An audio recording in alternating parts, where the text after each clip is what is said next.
ఇక ఇతరులు కూడా చాలా మంది ఎగ్జిట్ పోల్స్ ఇచ్చారు. ఆ ఎగ్జిట్ పోల్స్ సంబంధించిన డీటెయిల్స్ చూసే ముందుగా టీవీ9 రిలీజ్ చేసిన ఎగ్జిట్ పోల్, ప్రధానంగా తెలంగాణ, ఆంధ్రప్రదేశ్ సంబంధించిన ఎగ్జిట్ పోల్ విశ్లేషణ. మురళి, ఇక్కడ గమనించాల్సింది ఓవరాల్గా ఆంధ్రప్రదేశ్ తెలంగాణకి సంబంధించిన ఇష్యూతో పాటుగా సౌత్లో ఈసారి ఆంధ్రప్రదేశ్తో పాటుగా తెలంగాణతో పాటుగా భారతీయ జనతా పార్టీ సౌత్లో తన ఇంపాక్ట్ని చూపించబోతోంది. ఎక్కడైతే ఉత్తర భారతంలో కొంత నెంబర్ తగ్గుతుంది అని చెప్పి అనుకుంటున్నారో ఆ మేరకు సౌత్లో కంపల్సరీ చేయాలి అని చెప్పి మొదటి నుంచి బీజేపీ ఒక ప్లాన్ వేసుకుంది.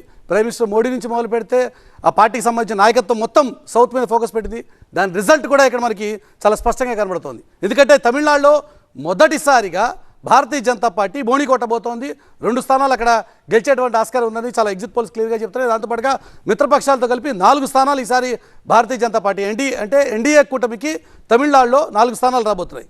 దాంతోపాటుగా కేరళ కూడా భారతీయ జనతా పార్టీ ఎప్పుడు 0 స్థానాలే, కానీ ఈసారి భారతీయ జనతా పార్టీ అక్కడ 1 స్థానం గెలవబోతోంది. దాంతోపాటుగా కర్ణాటకలో ఇప్పుడు ప్రస్తుతం కర్ణాటక రాష్ట్రంలో కాంగ్రెస్ పార్టీ అధికారంలో ఉన్నప్పటికీ కూడా తన పట్టును నిలుపుకునేటువంటి ప్రయత్నం భారతీయ జనతా పార్టీ చేస్తోంది. గతంలో గెలిచినటువంటి 25 స్థానాలకి తో పాటుగా ఇప్పుడు ఈసారి కనీసం 18 స్థానాలు గెలవాలని చెప్పి లక్ష్యంగా పెట్టుకుంది. 18 స్థానాలని గెలవబోతోంది. మిత్రపక్షాలతో కలిసి దాదాపుగా 20 స్థానాలు కర్ణాటకలో తెచ్చుకోబోతోంది. ఇక తెలంగాణ విషయాన్ని తీసుకుంటే తెలంగాణలో కూడా ఈసారి భారతీయ జనతా పార్టీ నెంబర్ పెరుగుతోంది.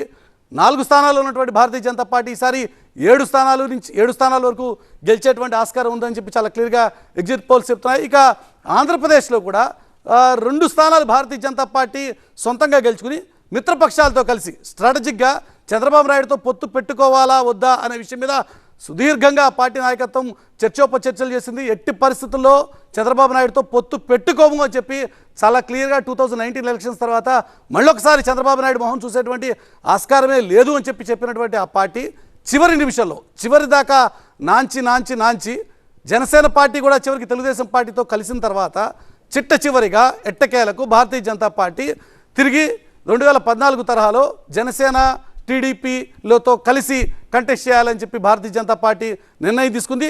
దాని ఫలితం కూడా ఇక్కడ మనకి చాలా క్లియర్గా కనబడుతోంది.